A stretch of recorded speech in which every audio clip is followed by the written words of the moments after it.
प्रस्तुत करवा आलूर चिप्स बा क्रंची पकोड़ा से आलू प्रथम आम 2 चम्मच बेसन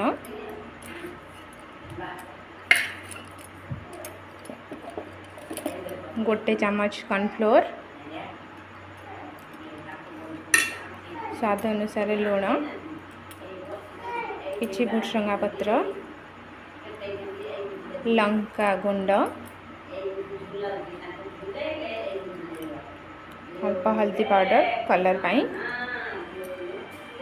ये सब को अल्प टिके पानी पकईकि बेसन रे अल्प टिके पानी दे आलू को मैरिनेट करदेबा।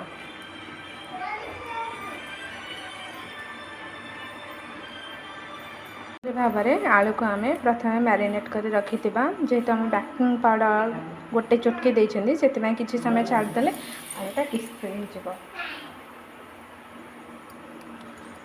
आलू पकोड़ी एपट सेपट करके 1 ରୁ 2 मिनिट हो गलानी।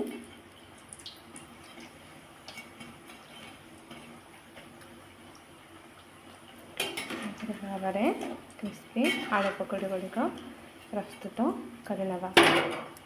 यहीपर भाव में वर्षा पागरे गर्मा गर्मा आलू पकोड़ी सहित चा टे एंजॉय करवा।